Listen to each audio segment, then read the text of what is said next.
exóticas invasoras son las especies que forman parte, están en el foco de mira de un proyecto LIFE, el proyecto LIFE Cortaderia, centrado en el combate contra una planta invasora, que es el plumero. Pero este encuentro lo que pretende es que hablemos de forma general de las especies exóticas invasoras. Considerábamos que un encuentro entre expertos y comunicadores era muy interesante, puesto que había a veces generaba muchas dudas, muchas preguntas por parte de los comunicadores y por parte de los expertos. Y bueno, pues aquí estamos, tenemos hora y media para intentar solventar el mayor número de cuestiones que puedan surgir. Bueno, en primer lugar, yo me presento, soy Josefina Maestre, trabajo en el área de comunicación de SEO-Life. Y bueno, pues están aquí, van a participar como ponentes de este encuentro. Ahora os los presento un poquito de forma más extensa cuando vayan a intervenir, pero están, y gracias por estar aquí, Santiago, Laura, Jorge, Arturo y Blanca. Ellos son los que os van a hablar de distintos enfoques relacionados con esta problemática. Y gracias a todos los que estáis aquí, porque sois muchos, estamos muy contentos porque este encuentro ha suscitado bastante interés y hay pues responsables de comunicación de distintas instituciones y también periodistas que trabajan en distintos medios de comunicación y sobre todo tratando cuestiones relacionadas con el medio ambiente. Con lo cual, bueno, pues no nos vamos a extender más. Queremos que sepáis que esta jornada va a ser grabada. Si alguien por algún motivo no quiere que su imagen aparezca en esta grabación, pues ya sabéis que podéis cortar la imagen para no aparecer. Y os vamos a pedir ahora a todos que silenciéis el vídeo, que silenciéis el micro, ¿vale? Para que haya una mejor emisión del sonido. Y después ya sabéis que tendremos media hora de debate y en esta media hora pues podréis lanzar las cuestiones que os parezca. Tenemos también el chat abierto, podéis ir haciendo comentarios en el chat si os apetece. Pero después, bueno, y si lancéis alguna pregunta desde el chat, se responderán al final, pero también podréis abrir el micro para que podáis intervenir directamente. Por tanto, pues vamos a empezar ya para no extendernos mucho y la primera persona que va a intervenir es Santiago García. Él es el coordinador del proyecto LIFE Stop Cortaderia, él pertenece a la asociación AMICA y os va a contar, bueno, pues cuáles son los objetivos de este gran proyecto que ya está teniendo algunas repercusiones importantes. Santiago, ¿qué tal? Cuando quieras, la pantalla es tuya. Buenos días a todos, ¿qué tal? Bueno, como ha dicho Josefina, yo soy el coordinador del proyecto LIFE Stop Cortaderia. Os voy a contar un poco, muy brevemente, a enmarcar un poco en qué marco hacemos esta reunión, que es en el del proyecto LIFE Stop Cortaderia. Os voy a contar un poco, muy rápido, en qué consiste, ¿vale? El proyecto LIFE lucha contra la especie Cortaderia selloana, es el plumero de la Pampa, muchos de vosotros lo conocéis, imagino, y trabajamos a dos niveles. A nivel de arco atlántico, en la costa francesa, portuguesa y española, hacemos acciones de difusión, de planificación y estratégicas. Y en Cantabria, exclusivamente, además, hacemos acciones de erradicación del plumero. Os voy a compartir un poco, os voy a enseñar una pequeña imagen que tengo preparada. Creo que la estáis viendo, ¿no? Ahora. La estáis viendo, ¿no? Bueno, en la imagen superior podéis ver dónde está presente ahora en el mundo el plumero de la Pampa. Es una especie de origen argentino o chileno, vamos, de Sudamérica, de la Pampa, a partir de donde, con el comercio internacional sobre todo, se ha extendido pues, en las zonas del mundo con clima parecido, un clima casi mediterráneo, submediterráneo, como es la costa sur australiana, Sudáfrica, Europa, la Europa templada, California. Es una de las plantas, está reconocida como más peligrosas invasoras a nivel mundial y tiene un potencial de crecimiento enorme y de instalación, sobre todo en espacios sin un uso claro. Por ejemplo, aquí en España pues es muy habitual en rellenos, en bordes de autovía, de carretera, vías de tren, en zonas con suelos pobres, donde crece directamente al sol y ahí es muy competitivo y desplaza a la vegetación autóctona. Genera más de 1 millón de semillas cada planta al año, es su gran potencial, no tiene reproducción vegetativa como otras alóctonas. Y es tanto la ocupación de terrenos de este tipo que ya en los últimos años ha empezado a ocupar hábitats naturales. Como podéis ver en la foto de abajo, son 4 fotos de Cantabria de ejemplos de los hábitats más típicos que ocupa. Podéis ver en marisma, en acantilados costeros, en duna y en campiña. Son esos 4 hábitats los centrales en los que en el proyecto, en el Livestock Portadería, estamos eliminando plumero. En la imagen inferior izquierda podéis ver un poco las acciones que hacemos en todo el arco atlántico y ahora, pues con la pandemia y la realización de acciones de difusión online, pues como esta, ya desbordamos realmente este marco porque estamos actuando en toda España. Por lo que se refiere a la eliminación física de plumero, la hacemos en dos frentes, sobre todo. Por un lado, los espacios naturales costeros, que son los que veis ahí marcados en azul, en la costa de Cantabria, donde los estamos eliminando con un objetivo de 240 hectáreas. Por otro lado, todos los municipios que veis en marrón por debajo, más o menos de por donde voy yo ahora con el ratón, es una zona donde está aislado o disperso. Cada año estaba subiendo más hacia la cordillera cantábrica y los estamos bajando. Valle a valle estamos eliminando todo para bajarlo a la zona que veis en blanco, que es la zona donde es más densa su distribución. En esa zona densa la invasión es tan grande que de momento ni siquiera entramos. No entramos porque no es eficiente de momento entrar, porque seguimos un criterio de fuera a dentro. Es un criterio casi bélico. Es como si nos enfrentáramos a un enemigo. Entonces vamos primero en los lugares en los que hay pocos y los vamos eliminando porque si entramos directamente a las zonas muy densas, después de estar ahí 5 años batallando, pues nos hubiera ocupado por detrás todo el territorio de Cantabria. Entonces lo primero es contener la invasión, llegar a un punto en el que de pasar de una situación fuera de control a una situación ya contenida, ¿vale? Ese es un poco el criterio que estamos siguiendo. Entonces, por el momento, el proyecto empezó en octubre del 18, llevamos 2 años y medio, perdón, y llevamos ya eliminadas 190 hectáreas de plumero en los espacios naturales costeros, que es una cifra bastante importante, y además 1.200 focos en estos valles del interior, que puede ser, a veces es un plumero y a veces son superficies ya nada desdeñables. ¿Vale? Bueno, además de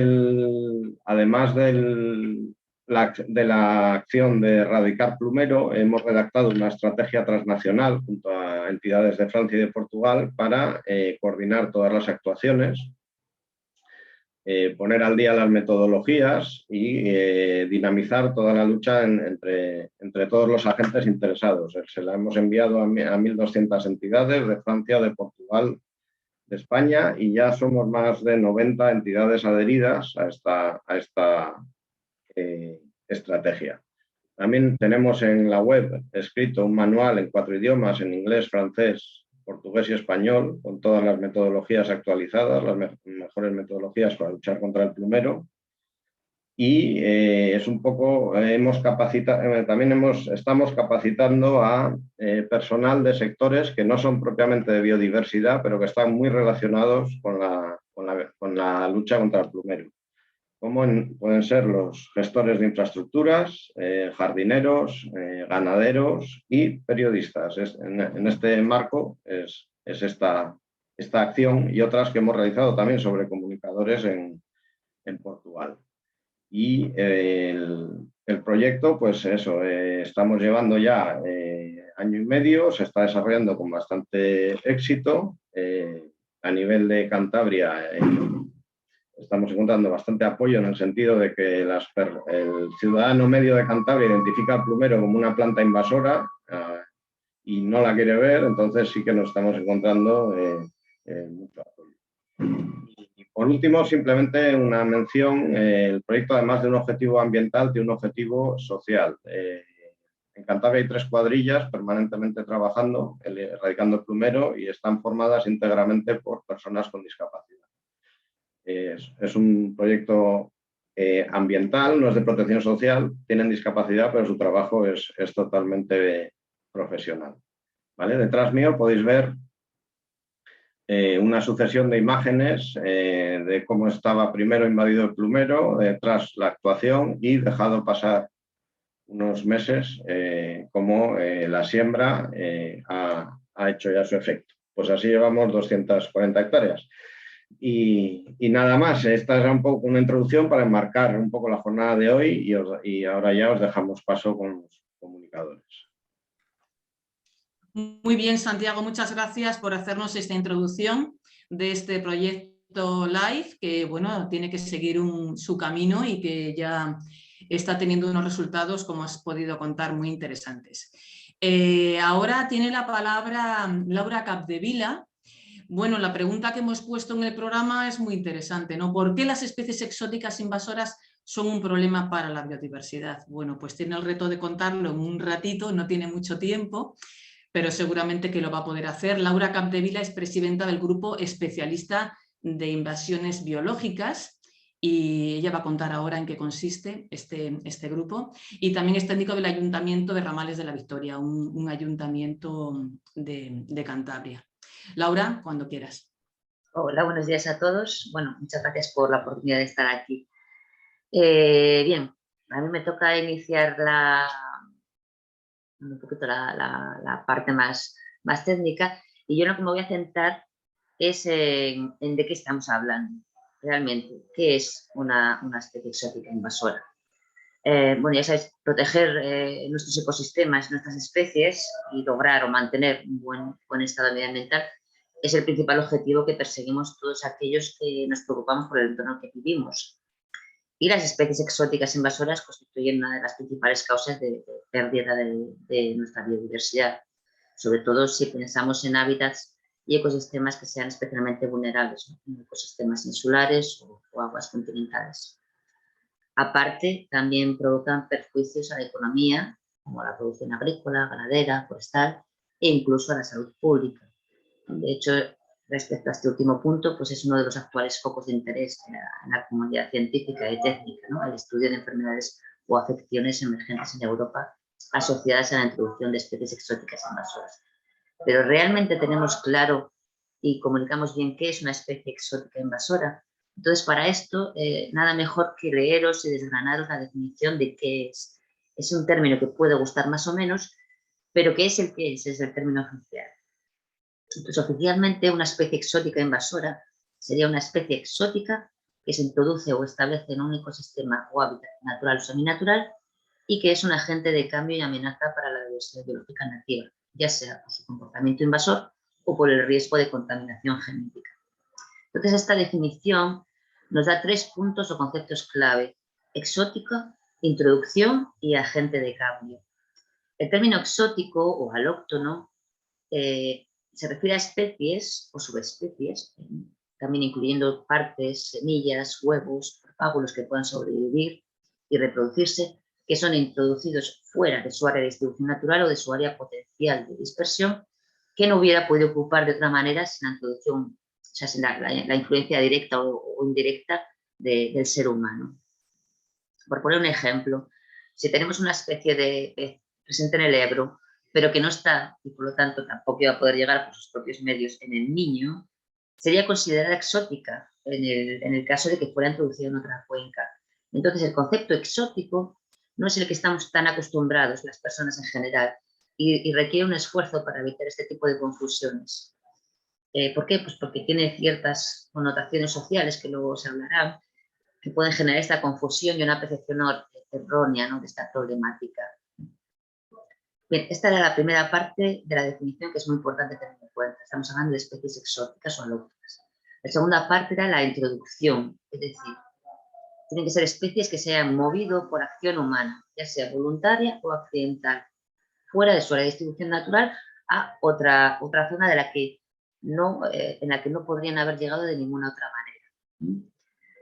Si una especie está expandiendo de forma normal por sus propios medios su área de distribución, ya sea por cambios en las condiciones de clima o bueno, pues por otras razones ambientales, no se consideraría que es una especie introducida.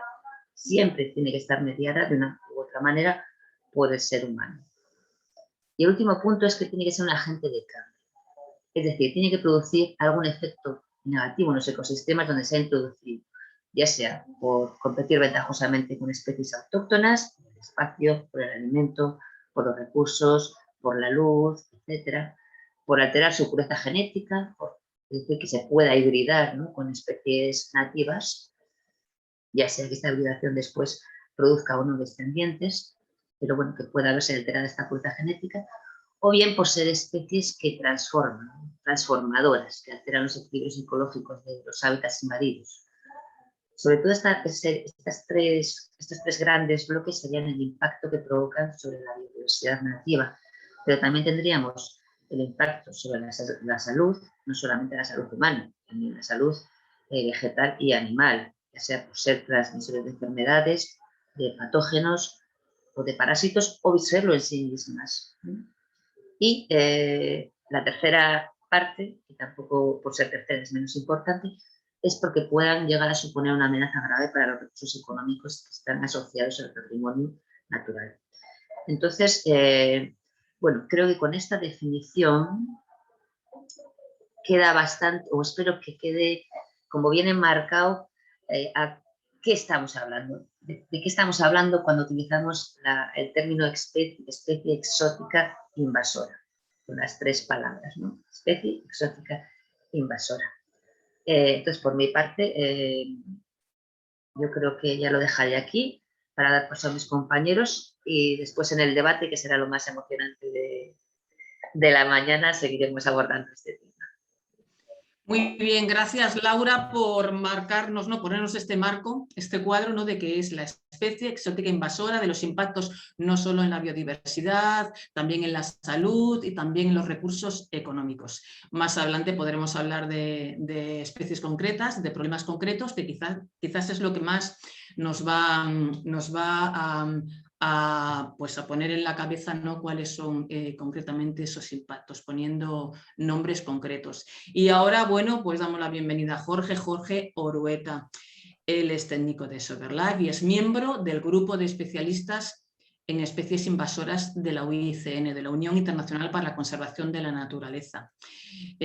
Jorge, en el título que hemos puesto en este programa, pues es Especies exóticas invasoras, el impacto en el medio natural y el impacto en los medios de comunicación. Jorge está muy pendiente de lo que sale en los medios y bueno, pues tiene sus propias opiniones de cómo se enfocan a veces las informaciones que salen, con lo cual su perspectiva va a resultar muy interesante. Jorge, ¿qué tal? Cuando quieras. Hola, buenos días. Pues muchas gracias. ¿Se está viendo la presentación? Perfectamente. Vale. Bueno, yo, bueno, primero muchas gracias por esta oportunidad de hablar de este tema y saludos a antiguos compañeros como Laura, con quien he trabajado mucho. Bueno, yo lo que quiero es, evidentemente voy a tener un cierto solape con lo que ha contado Laura, pero aquí sí que quiero resaltar algunos de los mensajes que se están dando. El respeto por la terminología es importante, como hemos comentado, y es que estamos hablando de un problema que no es nada sencillo. Entonces aquí vemos que a raíz de la introducción de dos especies procedentes del Mar Negro en los grandes lagos norteamericanos, el caso del mejillón cebra y de este pequeño gobio que hay a la derecha, los dos marcados con su carita de alien, a través de otros componentes de otras alteraciones del ecosistema, como el uso de pesticidas o de PVCs, de PCBs o de los abonos que hacen prosperar las especies nativas como de cladófora, todo ello lleva a una proliferación del Clostridium botulinum, en la bacteria que produce la toxina botulínica, y toda esa acumulación revierte en los peces y al final en aves autóctonas como este colimbo, que realmente se llegó a producir una mortalidad muy importante muy recientemente. Eso es simplemente para mostraros un poco lo que es la complejidad. Y luego también lo que es el cambio de guión y las sorpresas que puede haber. Esta especie, que es la Malvasia canela, fue introducida en el Reino Unido como especie ornamental y bueno, pues no planteaba aparentemente ningún conflicto con la fauna autóctona. Sin embargo, es una especie migradora en su área de origen y empezó a desplazarse. Más que por migración, pues fue una expansión. Cuando ya era muy numerosa en el Reino Unido, saltó al continente y cuando llegó a España, ocurrió algo que se había previsto, porque ya se conocía que podía interactuar con esta otra especie. Esta especie, como veis, es mayor, es una especie autóctona de Eurasia y que tenía en toda la zona del Paleártico occidental, o sea, de Europa y norte de África, tenía su única población. Pues bien, el impacto de esta especie se da a través de la hibridación. La complicación de la gestión vino además de que en el Reino Unido y posteriormente también en otros países europeos, pues decidieron controlar una especie que no era invasora en su país, pero sí que lo era en un tercero y causaba un impacto ambiental importante. Actualmente la situación está bajo control y bueno, en el Reino Unido prácticamente ha sido erradicada y están en ello gracias a un proyecto LIFE también en Francia. Sobre los mensajes mal dirigidos, y no precisamente por periodistas, sino por divulgadores en general, está el que muchas veces se acusa de que se está demonizando a las especies invasoras por su origen. No, pues esto es lo que llamaríamos una reductio ad Hitlerum. No todo se puede comparar con casos humanos y de hecho cuando esto se hace, se ha comparado al control de especies invasoras con el genocidio, pues habría que decir que precisamente durante el Tercer Reich hubo una legislación muy progresista para la época que regulaba la vivisección y creaba espacios protegidos y prohibía el maltrato animal, por ejemplo. Como decía Laura, el origen no es un motivo de ser invasor. Aquí tenemos precisamente en una obra especializada que lanza un mensaje equívoco por un intento humorístico, pues se da la sensación de que cualquier especie exótica es perjudicial por algo y bueno, entendemos el guiño humorístico, pero bueno, cuando se habla de cuestiones técnicas que además son controvertidas, pues bueno, conviene ser más serio. Aquí vemos, por ejemplo, una falacia y es el hacer comparaciones con cuestiones humanas. No se puede decir que los siluros, por ejemplo, los peces gato, sean un inmigrante ilegal. Este es un mensaje absolutamente horrible, no solo por inexacto, sino además porque nos crea una situación de confrontación que es absolutamente innecesaria.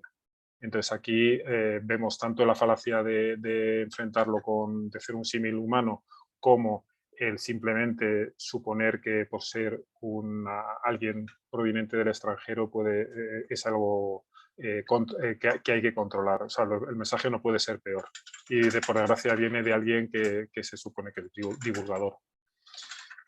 Tampoco tiene nada que ver el carácter invasivo con la simpatía que nos despierte. Entonces podemos encontrar colectivos que se opongan al control del mapache de abajo, pero sin embargo les parezca genial el control del avispón asiático de la foto de arriba. No, el impacto no viene determinado porque nos caiga bien o mal. Y de nuevo también hay gente especialista pues que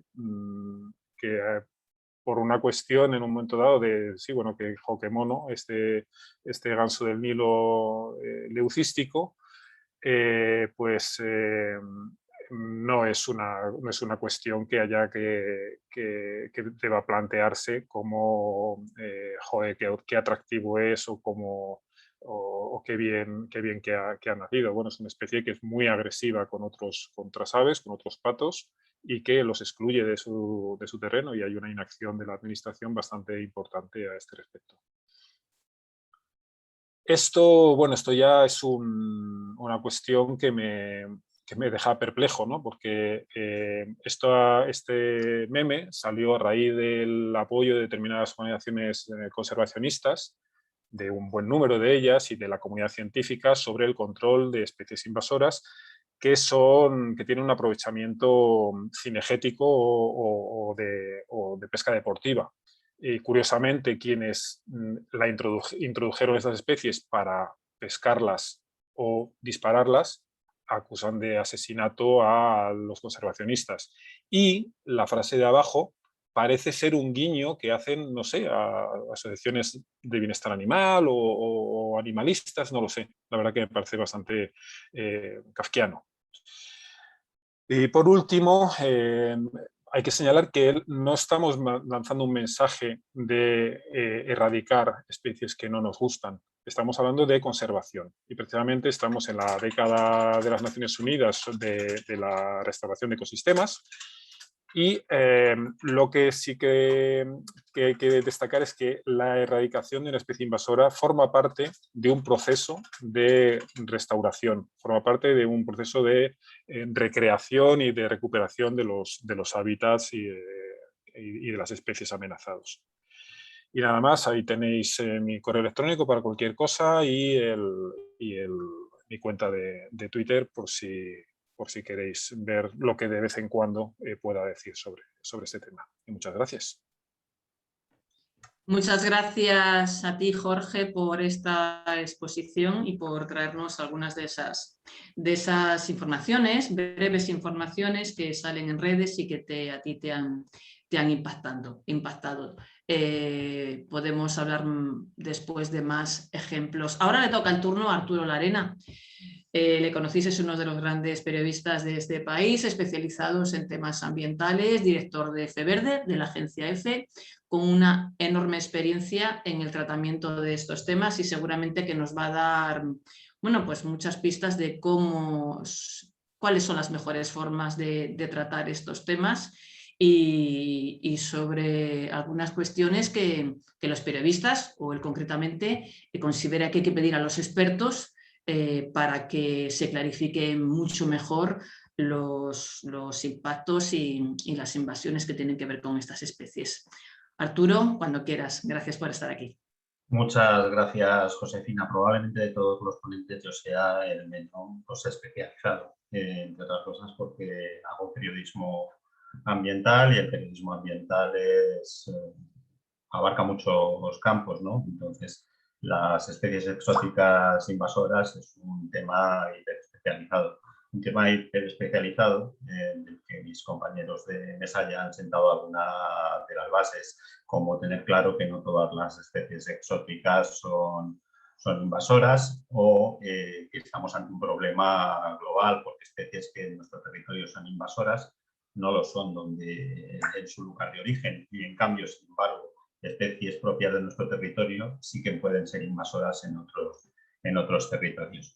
Decir que yo estoy aquí en una doble condición: por una parte como periodista de un medio público que cuenta con un área de información especializada, pero que nos dirigimos a medios y a un público generalista, y por otra parte como participante en un proyecto europeo que es Life in Basaqua, que es un proyecto de gobernanza y comunicación sobre el problema que generan las especies exóticas invasoras en medio acuático, que es un proyecto en el que participan 4 universidades: la Universidad de Murcia, que es la que lo coordina, la de Santiago de Compostela, la de Navarra y la portuguesa de Évora, un museo nacional, el de Ciencias Naturales del Consejo Superior de Investigaciones Científicas, una gran entidad como la Unión Internacional para la Conservación de la Naturaleza, la Asociación Portuguesa de Educación Ambiental, ASPEA, y la Sociedad Ibérica de Ictiología, además de la agencia EFE a través de su Dirección de Periodismo Especializado, que es EFE Verde. Este proyecto es un proyecto de gobernanza y comunicación y, por lo tanto, lo que trata es de crear sinergias y aportar información a los responsables de la gestión de estas especies, y también aumentar la capacidad de respuesta de determinados colectivos que están implicados en la lucha o que les afecta este tipo de especies, desde los agentes de naturaleza a los agricultores, pasando por los deportistas de medio hídrico, los pescadores y también, por supuesto, la comunidad científica. Y una pata que es la que quizás más nos afecta a los periodistas que estamos en el proyecto, que es la sensibilización al público en general, ¿no? Trasladar a la sociedad porque las especies exóticas invasoras constituyen un problema, y constituyen un problema desde muchos puntos de vista. Desde el punto de vista, ya se ha apuntado, de pérdida de biodiversidad, desde el punto de vista económico. Recientemente se publicaba en Science un estudio de investigadores del Centro Nacional de la Recherche Scientifique francés que evaluaba en más de 1 billón de euros las pérdidas causadas por las exóticas invasoras en los últimos 50 años, pero también de salud. Bueno, decir que en este proyecto llevamos más o menos 2 años y medio. Empezamos a finales del 2018 y esperamos acabar en octubre del 2023, y ya hay algunos resultados, ¿no? Pues, por ejemplo, se está trabajando en listas de verificación con más de 300 taxones de especies exóticas invasoras acuáticas. Se ha hecho una exposición presencial en el Museo Nacional de Ciencias Naturales, pero que también está disponible desde el punto de vista virtual. Foros de transferencia del conocimiento de la ciencia que se está haciendo a partir de este proyecto, una guía con más de 200 especies exóticas invasoras acuáticas, una guía trilingüe en español, portugués e inglés. Y ahora estamos trabajando, por ejemplo, en códigos de conducta. Hace unos días se lanzaba un código de conducta sobre especies exóticas invasoras acuáticas y comercio electrónico. Es decir, muchas de estas especies, todavía no se había comentado, están reguladas o hay legislación al respecto, española o portuguesa, porque estamos hablando de un proyecto hispano-portugués, y sin embargo es posible encontrar que se comercializan a través de Internet, y eso supone un problema. Pero, como decía, nuestra misión es trasladar a la sociedad estas cuestiones que no siempre son sencillas, ¿no? Y hemos, en este tiempo, pues, por ejemplo, producido 152 informaciones o 152 noticias en las que se hablan de temas vinculados a las exóticas invasoras acuáticas, con participación de fuentes de los distintos centros de investigación que participan en este proyecto. 87 noticias específicas sobre hitos que consideramos que son relevantes en el desarrollo del proyecto, pero que no tienen tanto interés para el público en general. Y luego 444 informaciones sobre otras especies exóticas invasoras. Es decir, el problema de las especies exóticas no se agota solo con el tema de las acuáticas, sino que afecta a múltiples especies vegetales, animales, como por ejemplo el plumero de la pampa, que también hemos escrito bastantes. Se han hecho vídeos, se han hecho podcasts de radios. Al final estamos utilizando todos los soportes y todos los formatos para trasladar esta problemática a la sociedad. El primer reto a la hora de afrontar este tipo de información es que estamos hablando de una temática especializada, ¿no? Y que el periodismo, aunque el periodismo ambiental sea especializado, es multidisciplinar. Lo mismo habla de derecho ambiental que de biología, cambio climático o pérdida de especies, ¿no? Por lo tanto, la oferta informativa y el número de convocatorias y de fuentes cada vez es mayor, ¿no? Y los periodistas ambientales que en teoría se ocupan de estos temas tienen que atender a gran cantidad de problemática. Por lo tanto, para la gente que desde el punto de vista técnico trabaja con exóticas invasoras, es lo más importante en ese momento y es seguramente una notición, ¿no? Pero para el periodista que tiene que equilibrar, pues a lo mejor un tema de la ley de cambio climático o de residuos. A veces en ese momento a lo mejor la especie exótica invasora no es tan interesante. Partiendo de la base de que desde hace tiempo el tema de las exóticas invasoras es un tema popular en los medios. Probablemente ahora cada vez más. Yo lo que recomendaría es que quien tenga que comunicar sobre estas cuestiones, por una parte, aproveche las oportunidades de especialización, que las hay a través de múltiples foros como el que celebramos hoy. Si tiene que trabajar desde el punto de vista de comunicación, que cultive las fuentes y sobre todo que se documente muy bien. Y luego, ¿qué es lo que nosotros como periodistas le pedimos a la fuente? Pues fundamentalmente una cosa muy sencilla, que es contar con muy buena información. Entendemos que si recurrimos a una fuente determinada es porque tiene esos datos que nosotros necesitamos, pero necesitamos esos datos y los necesitamos en tiempo y forma. Por lo tanto, pedimos también un poquito de empatía. Sabemos que a veces las circunstancias del trabajo periodístico son complejos, fundamentalmente trabajamos contra reloj y necesitamos la información en un momento muy determinado y a veces unos datos muy concretos. Si la fuente es capaz de aportárnoslo, seguramente saldrán esas informaciones. Si no es capaz de aportarlo, seguramente porque la información tiene que salir en tiempo y forma, se recurrirá a otra fuente. A lo mejor no es la más cualificada, pero sí es la que en un momento determinado te puede aportar esos datos que necesitas. Y sobre todo también claridad, porque muchos compañeros, como decía, no solamente hacen información ambiental, sino que hacen todo tipo de temas y lo mismo tienen que hacer una crónica de todos los que tienen que hacer una información sobre especies exóticas invasoras. Por nuestra parte, ¿cuál debe ser nuestro compromiso? Nuestro compromiso debe ser el de rigor y tratar de abordar los temas con precisión, tratar de contrastarlo, incluir pluralidad de fuentes y tratar de ser lo más exactos y más claros posible en la explicación. Evidentemente hay algunos temas que nos interesan más que otros y fundamentalmente son aquellos en los que los impactos son más evidentes. Por ejemplo, la dispersión del camalote que obligó a la actuación de la Unidad Militar de Emergencia es un tema de un caso de especie exótica invasora acuática que, aunque a priori puede parecer no muy atractivo, pues porque se trata de una planta, las imágenes son tremendas. Y luego se han apuntado algunas cosas ya esta mañana, por ejemplo, el tema de las especies exóticas invasoras con interés comercial, no estén incluidas en el catálogo, estén incluidas en el catálogo como el siluro o que no lo estén como el cangrejo azul, ¿no? Luego están los hechos singulares, ¿no? En los que muchas veces los periodistas entramos.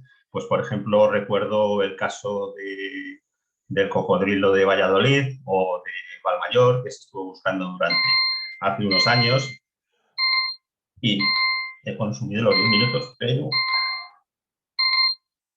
no consigo parar.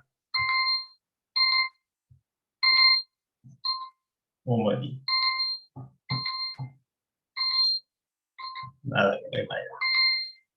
Esa alarma es recurrente. De todas Claro, formas, me lo he puesto para tratar de controlar el tiempo, pero las alarmas son tremendas. Los hechos singulares sobre especies exóticas, en este caso no vamos a hablar de invasoras porque nunca se localizaron y también habría que ver si era viable su reproducción, que según los expertos en su momento no lo era. Y luego, por ejemplo, también el ámbito de actuación de la información. Por ejemplo, en el caso del plumero de La Pampa, hay mucha información de carácter local sobre municipios que se adhieren a la iniciativa, pero, por ejemplo, cuando ya son varios municipios de una comunidad autónoma, la información adquiere carácter regional. Si se consigue involucrar en esa estrategia contra el plumero a diversas comunidades autónomas o diversos países, pues ya la información puede tener carácter nacional o internacional.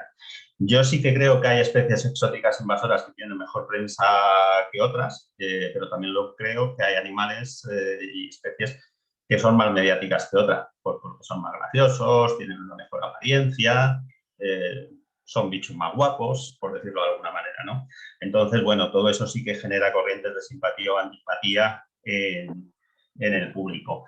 Y sí que es un tema controvertido. De hecho, IUICN y la Comisión Europea están en estos momentos buscando iniciativas que permitan un trato humanitario para este tipo de especies, porque hay que recordar que según la legislación no se pueden devolver al medio natural. Entonces, la eutanasia de los animales, que además son animales con una cierta simpatía, pues es muy difícil de transmitir y de luchar contra las corrientes de oposición. Recientemente, cuando el Ayuntamiento de Madrid anunció el plan de control de las cotorras, pues también se generó bastante polémica. No me voy a extender mucho más, sí que os voy a decir que hay una serie de recursos útiles en la web de la Invasacuas, que son, como os decía antes, la guía de especies exóticas invasoras acuáticas trilingüe.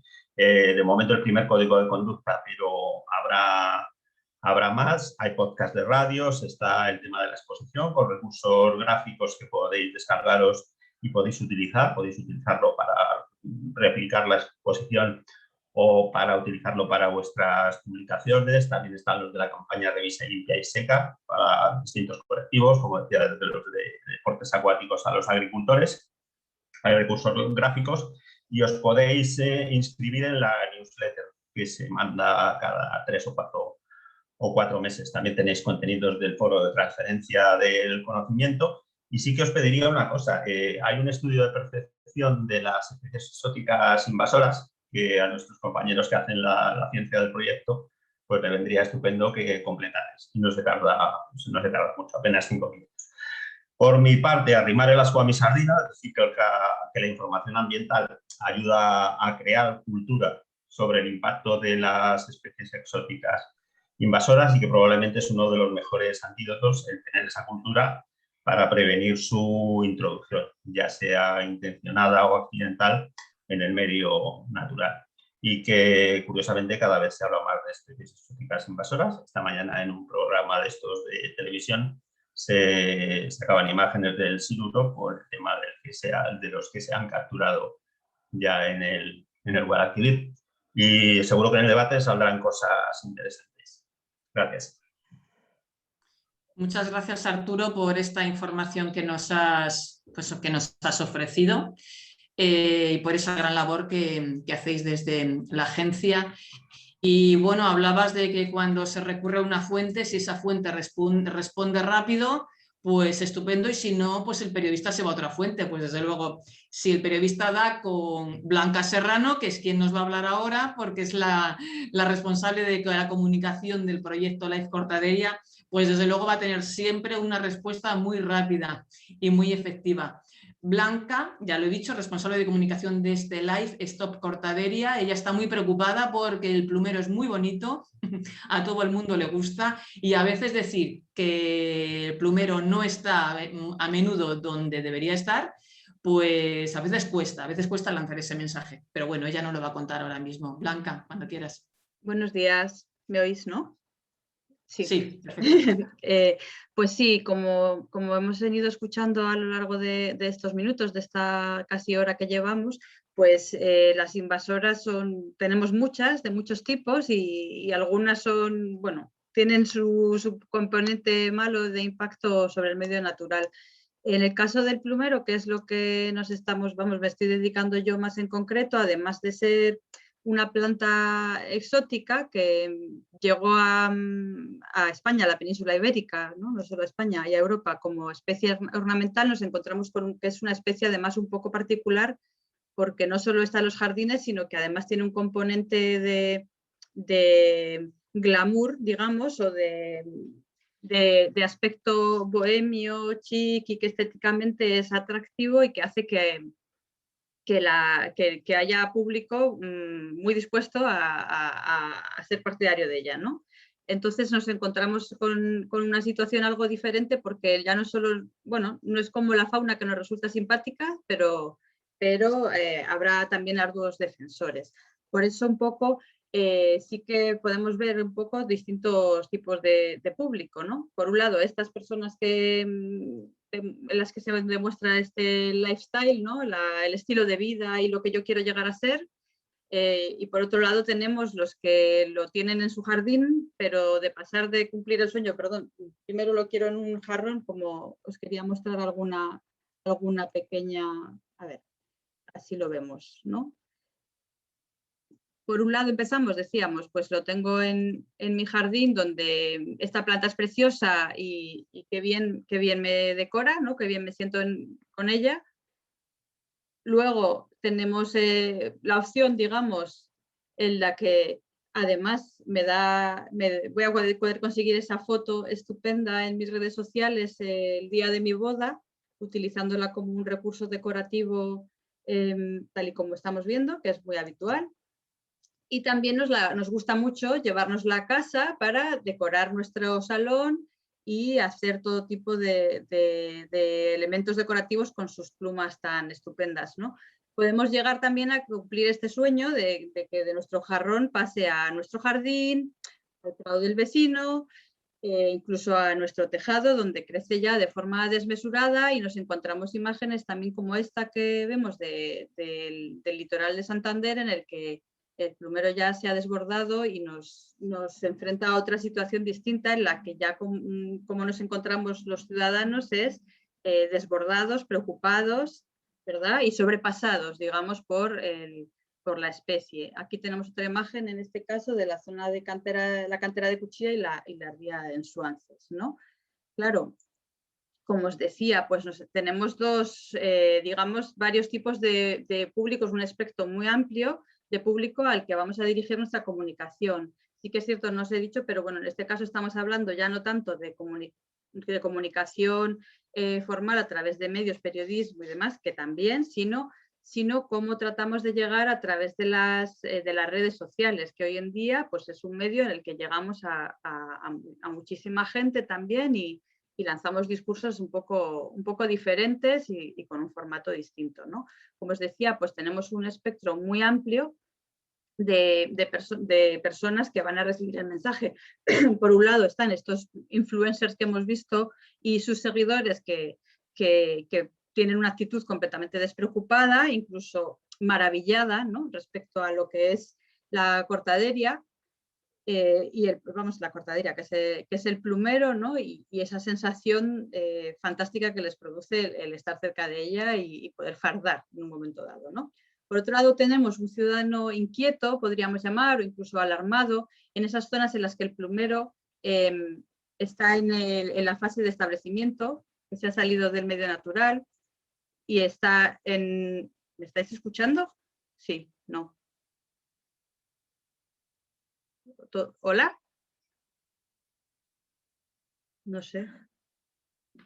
Blanca. ¿Me escucháis bien, sí o no? Ahora sí. ¿Habéis tenido algún problema? Sí, yo sí, lo que pasa que es que a veces yo he tenido un problema de conexión y no estaba segura de si los demás lo teníais. Ahora te escuchamos bien, Blanca. Bueno, no sé dónde nos hemos perdido, pero bueno, os estaba comentando que por un lado teníamos a las personas que sienten esa maravilla, esa sensación de estupendismo con respecto al plumero.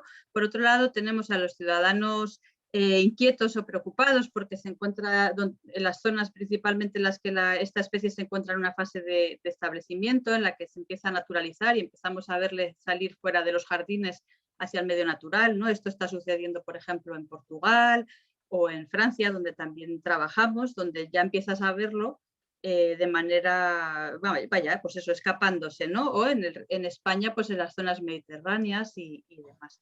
Y luego podemos calificar de ciudadano sobrepasado o abrumado, ¿no? Que es donde nos encontraríamos en el litoral cantábrico, por ejemplo, y Galicia, donde ya la situación del plumero nos ha desbordado e invade prácticamente cualquier superficie en la que está libre de vegetación, ¿no? Ese tipo de ciudadano sobrepasado lo que pues ya ha asumido que el plumero provoca impactos importantes, como decían Laura o Jorge, pues no solo ambientales, también sociales, también económicos, e incluso puede ser también escéptico, ¿no? Dentro de esta categoría hay personas que ya consideran que es imposible llegar a hacer frente a este problema, ¿no? Y bueno, pues eso. Tenemos un espectro amplísimo, cada uno lo mira, el plumero lo mira con unas gafas diferentes y para poder llegar a todos ellos y comunicar, pues vamos a lanzar una serie de mensajes diferentes, ¿no? Nosotros nos queremos dirigir a todos ellos y no solo como ciudadanos, sino también como entidades locales, como gobiernos, pues ya sean regionales o incluso nacionales, cada uno con sus competencias y con las cuestiones que pueden poner en marcha, porque entendemos que entre todos podemos y debemos, ¿no?, trabajar para recuperar nuestra biodiversidad y eliminar el plumero, ¿vale? Por medio de la coordinación de todos y participación, porque uno solo no vamos a poder hacer nada. Yo os quería lanzar pues 4 tipos de ideas o objetivos de comunicación que son en los que nosotros nos vamos centrando para hacer una comunicación a diario, que no es poco, sobre solo una especie, ¿no? Por un lado, pues como os podéis imaginar, queremos desmitificar la imagen del plumero como algo glamuroso y estupendo. ¿Por qué? Porque, como decía Laura, es una de estas especies exóticas invasoras incluidas en el catálogo. Entonces, no nos parece muy bien la idea de fomentar o favorecer pues, una boda con plumeros cuando es una especie que no se puede comercializar, ¿no? Que no deberíamos poder encontrar en una tienda ni presencial ni de manera electrónica, ¿no?, online. Por otro lado, además también queremos dar información amplia y variada sobre la biología, sobre la ecología, sobre los impactos que provoca la especie. ¿Para qué? Pues para ampliar el discurso y la conversación, ¿no? Pues desde la conversación en el bar, digamos, de tú a tú entre las personas, como también poner al plumero en el foco del discurso político y social. Y también, por otro lado, lógicamente, y además creo que en el chat ya había alguna pregunta, lo que queremos es implicar a la sociedad, hacer que participemos todos, desde nuestras entidades públicas o privadas, pero también como individuo, ¿no? Y para ello, pues lo que estamos haciendo es dotar de recursos, tanto de información como técnicos, para pasar a la acción. Pasar a la acción en prevención, como evitar que este plumero llegue a mi terreno, cómo identificarlo, cómo poder controlarlo, eliminarlo en un momento dado y sobre todo también poniendo el foco, como decía Jorge, en la restauración, porque esa va a ser la herramienta principal que nos va a permitir que el plumero no vuelva a sentarse en nuestro territorio, ¿no?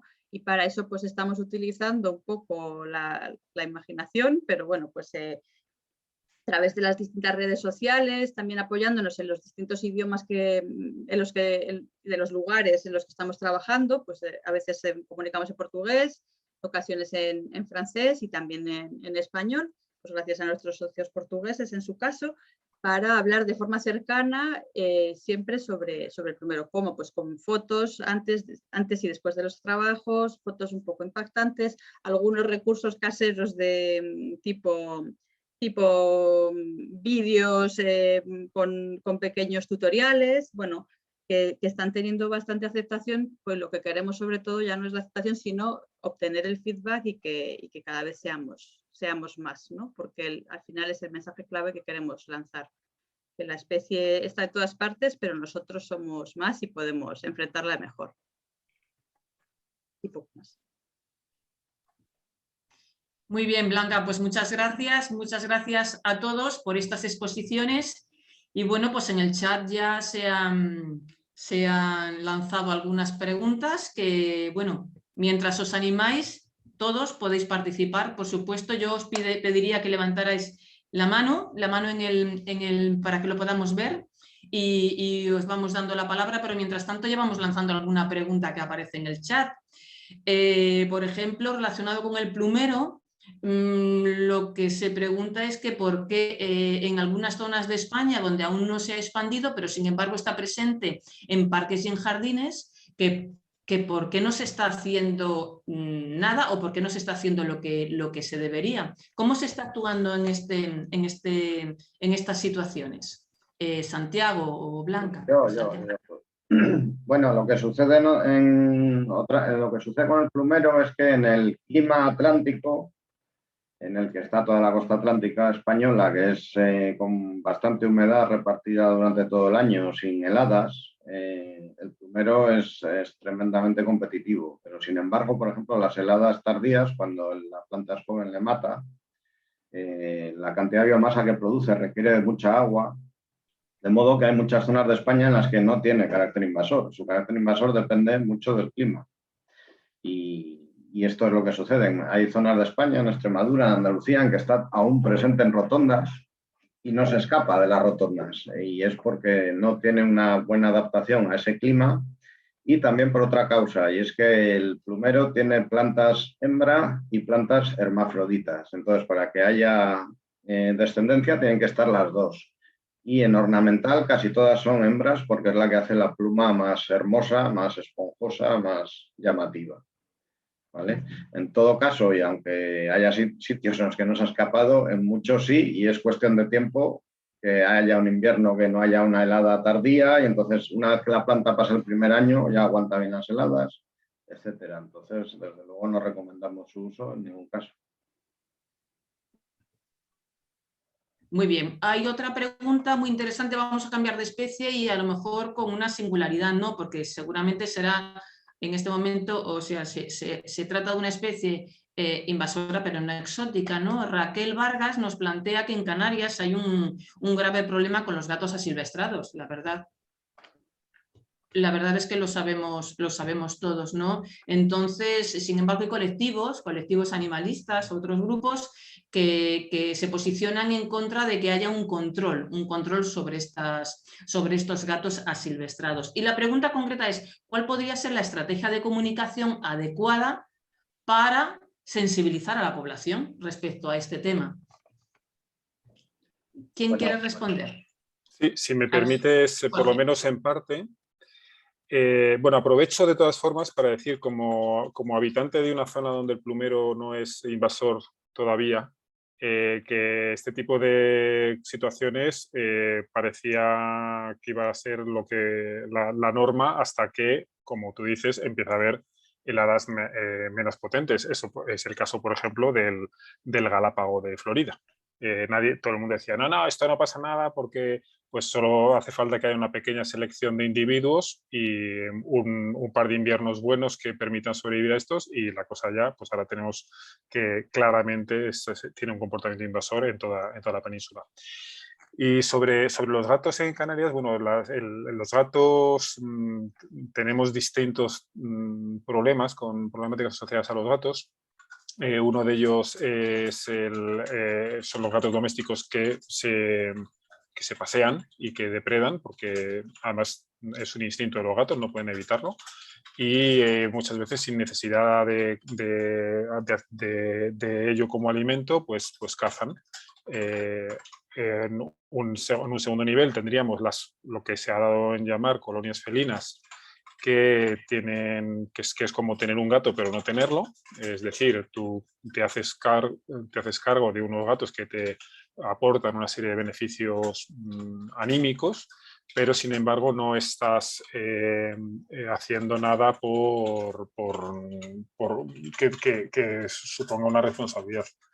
Y por último tendremos los gatos realmente asilvestrados, que no dependen del ser humano para nada, y que sería el caso más extremo.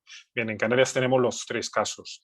Y la estrategia de comunicación, bueno, en primer lugar, cuando hablamos de control no estamos hablando necesariamente de sacrificio, estamos hablando de tenencia responsable, estamos hablando de no dar comida que además es aprovechada por otros animales, como las ratas o como las gaviotas, por ejemplo. Y estamos hablando de una gestión integral. ¿Que habrá que sacrificar animales? Pues es posible que sí, pero el mensaje, por un lado, debería ir por ahí, que no se trata de ir pegando tiros. Y en segundo lugar, habría que decir que esos gatos no son un componente natural, que es lo que muchas veces nos dicen. No, es que ellos no tienen la culpa, no estamos hablando de culpas, estamos hablando de, como yo decía en la última diapositiva, estamos hablando de conservar. Y cuando tenemos una especie exótica que está amenazando joyas como son los endemismos canarios, pues no debería haber ninguna duda a este respecto. La transición pues puede ser más o menos larga en función de los métodos que se usen. La adopción es perfecta en muchos casos, sobre todo en algunas colonias, que los gatos son más mansos, que es lo que más le llama la atención a la gente, porque es con los quienes están familiarizados. Los gatos no deberían salir de casa, los gatos son animales domésticos, y igual que tu perro no sale por ahí y va matando los gatos de los demás, pues los gatos no deberían estar en la calle tampoco, y deberíamos acostumbrarnos a que si tenemos una mascota o tenemos un animal que depende de nosotros, debe depender de nosotros en todos los sentidos, y somos responsables de ello. Y esos un poco son los mensajes que desde mi punto de vista de técnico he llegado a sacarle a todos estos años de escuchar ese tipo de críticas. Sí, y en todo caso yo creo que plantear la actuación no como una erradicación o una retirada de individuos, sino como una conservación de los hábitats naturales de Canarias. Es una acción, o sea, la erradicación es una herramienta, no es un fin en sí mismo. El objetivo es conservar los hábitats naturales y los hábitats de interés para la biodiversidad. Entonces, para conservar esos hábitats necesitas hacer esto, pero es una herramienta, no es un fin en sí mismo, y plantearlo como una parte de un conjunto, de una estrategia de restauración y conservación del medio natural. Tanto Jorge como Santiago yo creo que lo han dejado bastante claro. Al final la mejor herramienta es la información y el conocimiento de lo que supone la presencia de exóticas invasoras, sean gatos, o sea, sean animales domésticos o sean otro tipo de especies. En los sistemas insulares, la introducción de exóticas invasoras es la primera causa de pérdida de biodiversidad, ¿no? Entonces, el mensaje de lo que estamos perdiendo es importante transmitirlo, pero sobre todo, fundamentalmente, hacer esa labor de divulgación y de transmisión de lo que supone este tipo de especies. Pues, por ejemplo, en Canarias tienen otro problema muy concreto con la culebra de California, que se introdujo como elemento dentro del mascotismo y finalmente se liberaron, ¿no? Y lo mismo ocurre también en Baleares, con determinados tipos de culebras que son endémicas en la parte peninsular, pero que allí están amenazando a especies de lagartijas autóctonas. Entonces, todo eso la sociedad debe conocerlo y debe valorarlo. A partir del conocimiento seguramente se pueden tomar decisiones con conocimiento de causa más que con la emoción o el corazón.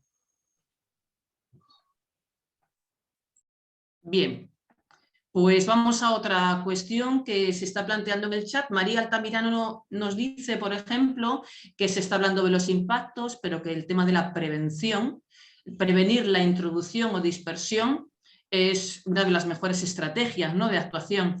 Y lanzo una pregunta directa a los comunicadores. ¿Son los comunicadores conscientes del papel que tienen en favorecer la concienciación hacia la prevención? Este tema se ha tratado muchas veces entre los comunicadores ambientales, ¿no? El papel, esa mochila que te cargan, ¿no?, a veces a la hora de comunicar y que tiene que ver con esa responsabilidad añadida que pueden tener o tenemos los comunicadores cuando hablamos de estos temas. No sé si alguno queréis responder. Arturo, por ejemplo. Yo sí, yo directamente, porque es una pregunta para nosotros, ¿no? Evidentemente nosotros cada vez que hacemos una información o una serie de informaciones, al final estamos creando una determinada cultura o un determinado conocimiento no reglado. De hecho, en la Conferencia de Naciones Unidas de Estocolmo 72 se nos pedía a los periodistas científicos, en aquel momento todavía el periodismo ambiental en España no estaba tan arraigado, se nos pedía un plus de responsabilidad, ¿no?, y que ejerciéramos esa labor de formación no reglada en aquellos entornos en los que las instituciones académicas o educativas no llegaban. Yo creo que el periodismo ambiental sí que tiene una responsabilidad, por lo tanto tenemos que ser especialmente rigurosos porque al final estamos creando conciencia. De hecho, si hoy tenemos una mayor conciencia en la sociedad española respecto al problema de la crisis climática, es por la labor de la comunidad científica y de las organizaciones no gubernamentales, que durante mucho tiempo han dado la voz de alarma casi en forma exclusiva o en solitario, pero también porque ha habido periodistas y ha habido medios de comunicación que han apostado por este tipo de contenidos, ¿no? Porque hoy es más fácil comunicar, tenemos las redes, tenemos WhatsApp, tenemos infinidad de medios para transmitir los mensajes, pero en aquellos tiempos era como mucho más difícil, ¿no?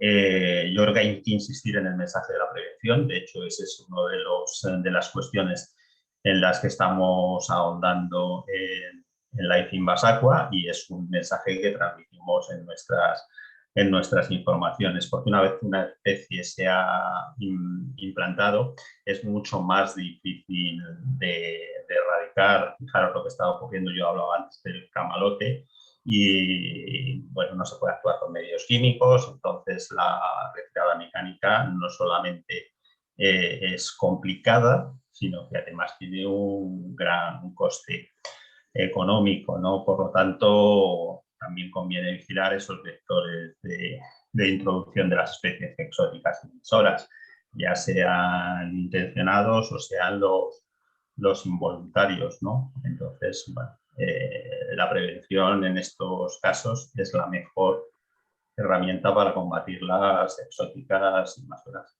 La mejor y la más barata. Sí, desde luego la prevención, eso, es claramente, técnicamente, el mejor impacto es el que no se hace, no es el que se corrige. Y siempre es lo mejor. Y se me ocurre como estrategia de comunicación en la sociedad economicista que vivimos, es el ahorro de dinero que supone la prevención respecto a los proyectos de eliminación que cuestan mucho dinero, mucho trabajo, y a veces la sociedad también es sensible a estos mensajes, ¿no? El ahorro, que es un buen manejo de las especies respecto a un uso descontrolado. El ahorro económico, vamos. Es que además, Santiago, concretamente con vuestra especie, es que fue fomentada como especie para retener taludes. Por eso no se fomentaba tanto el aspecto ornamental que tú comentas de jardinería, que las hembras son más bonitas, sino que es que se fomentó, había un catálogo infame del Ministerio de Obras Públicas que entonces se ocupaba de medio ambiente, además, es que muy contradictorio todo. Y es el mismo catálogo que el de especies exóticas invasoras, pero al revés, porque estaba fomentando su uso.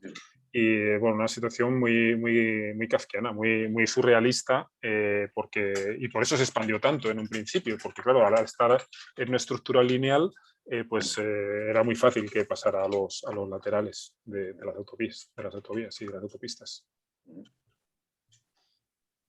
Blanca. Solo un comentario. Precisamente nosotros con el Livestock Cortaderia y digamos también con toda la gran presencia que tiene la especie, lo que hacemos también es apoyarnos en que ya es conocida, que ya sabemos los efectos que provoca, y nos sirve para ayudar a aconsejar la prevención en otros lugares donde todavía no ha llegado, sea dentro del marco de nuestra actuación en el norte de España, ¿no?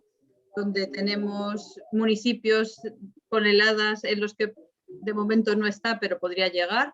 La prevención ahí es fundamental, y también nos sirve para otras especies, para poder hablar, apoyándonos en el conocimiento del plumero y sus efectos, para hablar de otras muchas especies que no han llegado, ¿verdad? Como decíamos, que no queremos llegar a la situación en la que nos encontramos hoy con el plumero, con pues, por ejemplo, la falopia japónica y otros muchos que podríamos nombrar.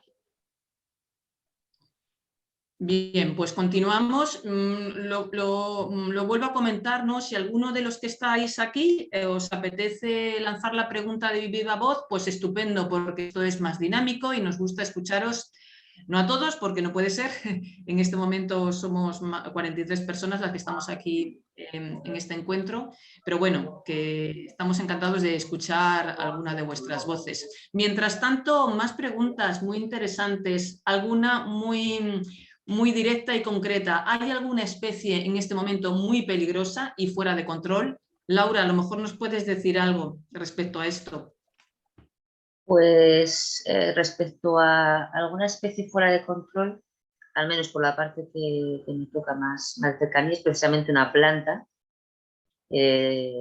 Conoceréis el bambú japonés, la Rhinogutria japonica o Falopia japonica, que es una especie que en la montaña, toda la parte cantábrica, se encuentran totalmente en expansión, que aquí en Cantabria tenemos muchísimos ríos y cada vez que parece que salen más y que tienen muchos impactos sobre los ecosistemas, ¿no? de ribera y acuáticos. Realmente que hay zonas que es que domina completamente el hábitat. Y el gran problema, por lo que la considero una de las especies fuera de control, es que actualmente no hay ningún método para gestionarla que asegure una eficacia a medio plazo. Ni siquiera hablamos a largo plazo, una eficacia real a medio plazo. Entonces, en mi opinión, este sería uno de los ejemplos de especie que actualmente podemos considerar que se está descontrolando y que todavía no tenemos las herramientas suficientes para controlarla. ¿Alguna otra opinión o pasamos a otra pregunta? Pasamos. Bien. Todo lo que tiene que ver con los grupos animalistas, pues escuece mucho a veces, ¿no? Entonces, por ejemplo, hay aquí una pregunta. Mariano Sevilla dice, ¿qué perfil tienen los animalistas? ¿Cómo los contrarrestamos en las redes sociales, puesto que sus mensajes calan más rápido que los mensajes científicos? ¿Cómo abordamos esta cuestión? Sí, si me permites, bueno, yo en redes sociales, pues a veces, digamos, he curioseado a ver cuál es el tipo de argumentos. A ver, hay primero que las personas que comunican en redes sociales y que son más batalladoras no son, afortunadamente, el único perfil que tenemos de personas que puedan inquietarse por el bienestar animal, ¿no? Hay grupos de bienestar animal que participan, de hecho, en programas de control de especies exóticas y que lo que buscan es que el método de control sea lo menos cruento posible. Y hay mucha gente que está dispuesta al diálogo y que entienden cuando se explica adecuadamente. Hay un problema que podríamos aplicar a esto, pero a otros muchos campos de la divulgación, y es que sobre todo lo que no hay que hacer es tratar a la otra persona como ignorante o como mal informada. Muchas veces estas personas son personas muy bien informadas y el tratarles de lo contrario lo que supone es una radicalización y un no sentarse a discutir. Muchas veces cuando explicas cosas en redes sociales sobre especies particularmente apreciadas o como animales por una cuestión de percepción humana, pues enseguida empiezan a darte estos sesgos que hemos hablado, pero no sería adecuado el decirle, mira, es que estás haciendo un argumento ad hominem, es que no estás informada sobre este tema, es que me estás contando lo mismo porque ya al final llega alguien y dices que no tienes ni puta idea. Este tipo de argumentos son nefastos. Es lo mismo que ocurriría con cualquier pseudoterapia, por ejemplo, o cosas por el estilo. Entonces, en primer lugar, la corrección absoluta, porque también nos ayudan a ver qué es lo que piensa la sociedad. No estaría de más saber realmente cuánta parte de la sociedad representan, porque bueno, evidentemente la conservación del patrimonio no es una cosa que se deba votar, que se deba elegir, pero sí estaría bien hacernos idea de qué tipo de cuál es el perfil de estas personas, pero el perfil y su frecuencia, ¿no? En la sociedad, cuánta gente realmente está dispuesta a tomar decisiones importantes en su vida para mejorar cualquier cosa de su hábitat o de su medio ambiente. Todo esto es importante a la hora de diseñar las políticas. Y básicamente mucha paciencia, no faltar nunca al respeto, nunca hacer un uso de una pretendida ventaja intelectual o moral, y luego, sobre todo, ver también cuáles son los impactos laterales, porque muchas veces en redes sociales tú tienes este debate y luego ves que esa persona pues hace una captura y te está poniendo a parir por otro lado en unos ambientes absolutamente descontextualizados y demonizándote. Entonces, sobre todo, como ha dicho antes Arturo, es un mensaje de conservación, no es un mensaje no es una ideología, no tiene nada que ver. Y esas son las cuestiones que he ido analizando y que deberíamos realmente, entre muchos distintos profesionales, pues deberíamos aplicar, creo. Muy bien. Tenemos una palabra pedida por parte de Sofía. Sofía, ¿qué tal? Si quieres hacer la pregunta, puedes activar el vídeo para que te veamos y te presentas. Bueno, el vídeo mejor que no, porque si no se me va en la... Espera, voy a ver si tengo... Bueno, la presento yo si quieres. Sofía es una Arturo, de las presenta... decanas y pioneras del periodismo ambiental en España. Cuando yo empezaba, era uno de los referentes en los que había que fijarse para ser o intentar ser un buen periodista ambiental. O sea, Arturo, ya me da vergüenza hablar. A pesar de su juventud. Ya me da vergüenza hablar. No, yo quería hacer una comparación de la televisión espectáculo y los animalistas y lo que es el periodismo pues serio, ¿no? Entonces, por ejemplo, antes lo comentaba Raquel y la verdad es que está siendo una auténtica experiencia ver cómo con la ley, el texto o el documento de biodiversidad, de ley de biodiversidad que se está haciendo en Canarias, pues es que ya han ido al Senado. Todavía no ha salido la ley ni el borrador, pero los animalistas han ido al Senado a hacer una pregunta sobre una ley que todavía no existe. Entonces, yo creo que bueno, yo me traslado a un poco a cuando pones la televisión y ves pues toda la telebasura y qué es lo que ve la gente. Entonces, ¿cómo contrarrestar eso?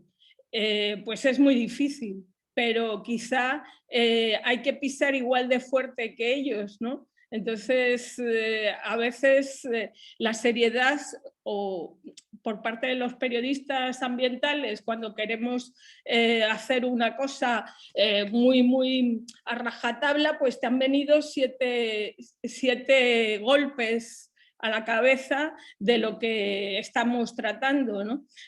Yo simplemente me ha parecido muy interesante que Raquel propusiera esa pregunta con el tema del gato asilvestrado, porque claro, aquí está devorándose los lagartos del Hierro, los lagartos de Gran Canaria, etcétera, etcétera, y bueno, pues simplemente hacer una comparación de lo que está pasando en la televisión y en los medios más serios, donde principalmente sale a cabecera la telebasura, ¿no? Entonces, a lo mejor sería interesante pues, el plumero convertirlo en telebasura, en el sentido, es que antes viendo las bodas con los plumeros y tal, pues quizá tenemos que jugar con sus mismas armas, con vídeos y historias donde les afecte sentimental y afectivamente, como está sucediendo con todo esto, ¿no? Nada, simplemente era ese comentario. Josefina, un saludo. Muchas gracias, Sofía, desde Fuerteventura. Bien, no sé si queréis hacer algún comentario o algún. Nos queda muy poquito tiempo, por eso no sé si incluso entre los que estáis interviniendo queréis hacer alguna apreciación a alguna de los comentarios que habéis hecho alguno de vosotros. O si no, pues las preguntas siguen en el chat, que está bastante animado. Una cosilla, a colación con lo que dice Sofía, y la verdad que es cierto que a veces tendríamos que tratárnoslo con un poco más de humor o buscar más el impacto, pues yo sí que he visto también otras publicaciones y quizá lo tendríamos que utilizar en las redes sociales a colación con las bodas, que también había una pregunta. ¿Qué alternativas habría el plumero? Pues de alguna novia, en este caso creo que era en Estados Unidos, ¿no? Que se había ido a coger su ramo de novia, quería que tuviera plumeros y había ido a buscarlo el día anterior, con el resultado de cortes por todo, piernas y brazos, porque la planta se llama cortaderia por corta, ¿no? Entonces quizá esa es una imagen que podríamos utilizar, ¿no? Cuando ves la foto de la novia detrás de un plumeral en Galicia, como si entras en Instagram te vas encontrando, pues piensas cómo se le habrán quedado las piernas a la pobre muchacha que se ha querido meter ahí para tener la foto con más likes, ¿no? Entonces igual es muy buena idea. Hay otra pregunta que tiene que ver con los participantes de este proyecto Flight Cortaderia, si son voluntarios, qué tipo de participación están haciendo. Santiago. Sí, he visto que hace dos preguntas en una, ¿no? Por un lado pregunta el seguimiento y por otro lado los trabajadores. Sí, a ver, el seguimiento es fundamental, o sea, no se puede empezar a eliminar plumero si no asumes que vas a estar 3 años en el espacio, porque no vale de nada que yo quite ahora plumero en un sitio que hay semillas en el suelo del otoño pasado. La planta florece en agosto o septiembre, es cuando la semilla cae al suelo. Si yo voy en noviembre o en marzo, quito toda la planta que hay, todavía no ha germinado, pues va a volver. O sea, hay que volver siempre, volvemos a todos los sitios 2 y 3 veces. La viabilidad de la semilla en el suelo no está clara, es una de las cosas que están determinando en este proyecto nuestros socios del Instituto Politécnico de Coimbra. Lo están investigando, pero no parece ser mucha. O sea, parece que a los 2 años prácticamente ya no quedan semillas viables en el suelo. En todo caso, sí, hay que volver a todos sitios 2 y 3 veces. O sea, bueno, ya extendiéndome un poco más, los 3 criterios básicos que seguimos son de fuera a adentro, ya lo he explicado, de donde hay poco a donde hay mucho, el seguimiento durante 2 o 3 años y la restauración. No solo quitamos, hay que sembrar y plantar. Donde es muy competitivo es en suelos pobres y desnudos y sin vegetación. Sí. Esto es una lucha física casi. Entonces, si tú le pones una siembra densa de vegetación autóctona, plantas, es sensible al sombreo también, plantas árboles que en unos años harán sombra, etcétera. Todo esto se lo vas poniendo difícil. No hay una solución mágica que lo va a curar todo. Esto es una suma de factores que van ayudando. ¿Vale? Y respecto a los trabajadores, no, los trabajadores son todos profesionales, están haciendo un trabajo ininterrumpido durante 4 años eliminando plumero. Hay 3 cuadrillas de personas con discapacidad y vamos, son profesionales formados para ello. No, en principio, hombre, hemos hecho alguna acción de voluntariado, pero no son los que llevan el peso del proyecto, por supuesto. Muchas gracias. Antonio Lara tiene una mano pedida. Activa cuando quieras, Antonio. Hola, buenas. Agradecer desde ya el espacio que han generado, es súper relevante. De hecho, bueno, me presento, disculpen. Antonio Lara, desde Chile. Soy parte de un equipo de divulgación científica sobre especies invasoras que se llama Naturaleza Intrusa. Y eso, bueno, quería agradecer desde ya el espacio. Tenía una pregunta sobre si tiene algún tipo de perspectiva u opinión sobre la aplicación de la categorización de la USN sobre el EICAT, que es la clasificación de impacto ambiental para taxa exótica. La opinión sobre la divulgación de o como herramienta para la divulgación. Y qué ocurriría si es que ciertas categorizaciones no llegasen a satisfacer o satisfacer dónde se encuentra esta especie, la verdad. O si podría funcionar como una herramienta de doble filo para la comunicación, o bueno, si tiene algún tipo de perspectiva, si viene reciente, no sé si me podrían comentar un poco respecto a eso. Yo no entiendo muy bien la pregunta. A ver, la clasificación EICAT es una clasificación que, bueno, es muy útil y realmente tiene que ir acompañada de una justificación científica muy grande. Entonces, entiendo que a nivel de comunicación, si era la pregunta, que quizás no lo comprendí muy bien, no lo veo como una herramienta de doble filo. Siempre va a haber, si clasificas como una prioridad más alta el riesgo de una especie frente a otra, no todo el mundo estará siempre contento, pero siempre que utilices herramientas que tengan un apoyo detrás real de estudios, al final la información que das es la correcta, ¿no? Es buena. desde el punto de vista de comunicación, tener el aval de la Unión Internacional para la Conservación de la Naturaleza dota cualquier información de un mayor peso y una mayor solvencia. Es, por ejemplo, cuando se citan los informes del IPCC, del Panel Intergubernamental de Expertos de Naciones Unidas sobre cambio climático. No es lo mismo lo que dice el IPCC que lo que diga cualquier investigador negacionista, por muy respetable que sea, ¿no? En ese sentido hay que tratar de no caer en falsas simetrías, ¿no? Si me permites, Josefina, creo que había una pregunta de Rosa sobre los vectores de introducción, ¿no? Que cuáles eran los más o los principales en este momento. En el Código de Conductas sobre Comercio Electrónico se apuntan algunos, entre los intencionados, por ejemplo, el tema de las granjas peleteras. Sabéis que ahora hay una polémica muy intensa con el tema del bisón americano, pero también con otras especies como los mapaches. El tema de las plantas ornamentales también como vector de introducción, el comercio de mascotas, la terrariofilia y la acuariofilia y los núcleos zoológicos, y entre los vectores de introducción involuntarios, la navegación, ya sea por temas de lastre o por comercio, por importación de mercancías, la agricultura, la pesca, pues porque puedes, si no limpias bien los tipos, trasladar larvas a otros sistemas acuáticos, la acuicultura y también la alimentación. Y luego una de las cosas que se ha comentado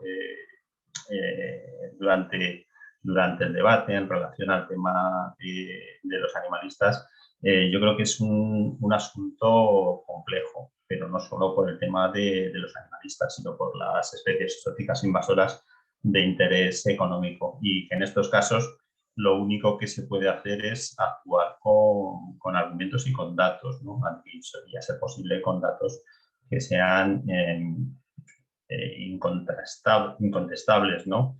Pues se hablaba no solo del estudio del CNRS sobre las pérdidas que causan las exóticas invasoras y su cuantificación económica, sino que, por ejemplo, la Unión Europea, y es una cuantificación a la baja, habla como de 15.000 millones de euros de gastos, ¿no? Había un estudio del 2009 en el que se decía que había la gestión de las especies exóticas invasoras había costado 2.800 millones a la Unión, pero luego había otros 9.600 millones de pérdidas y otros 132 millones invertidos en programas de gestión de especies, ¿no? Por lo tanto, al final son recursos que todos nosotros estamos destinando a esta problemática, ¿no? Pues, por lo tanto, deberíamos de conocerlo y deberíamos de valorarlo. Muchas gracias, Arturo. No había visto esa pregunta de Rosa, tampoco acabo de ver algunas de Lourdes Berzas, que está también por aquí. Ya creo que no da tiempo a más.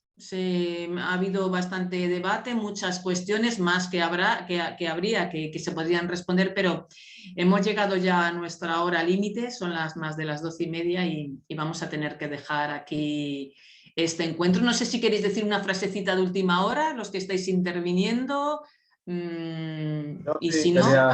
Yo lo he visto por ahí en el chat y quería comentar muy rápidamente que sí que es cierto que hay que evitar también la demonización de la planta o del animal. Quiero decir, la planta o el animal hacen lo que pueden por sobrevivir. Somos nosotros los que hemos alterado el medio y los que la hemos traído aquí. O sea que un poco en la comunicación tender a no identificarle como un malo de la película, sino que el malo es la gestión que hemos hecho respecto a esa planta.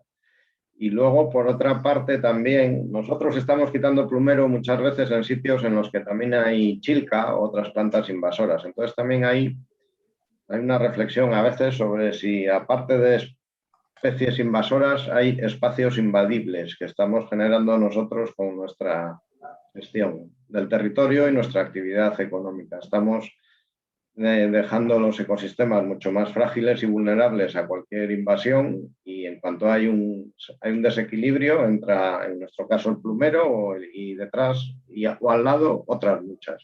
O sea que muchas veces hay más espacios invadibles que especies invasoras. Pues muchas gracias, Santiago, por esa apreciación. Deciros que si queréis recibir la grabación del encuentro y no estáis inscritos, podéis hacerlo en el formulario que enviamos hace unos días y que tenéis ahora mismo puesto el enlace en el chat. Podéis ver ahora mismo. Gracias a todos por estar, por participar. El camino es largo, quedan muchas cosas por delante. Este live tiene todavía mucho camino y seguramente nos vamos a volver a encontrar. Un abrazo a todos y hasta la próxima. Muchas gracias. Gracias a todos por participar. Muchas gracias a todos. Gracias a vosotros, un saludo.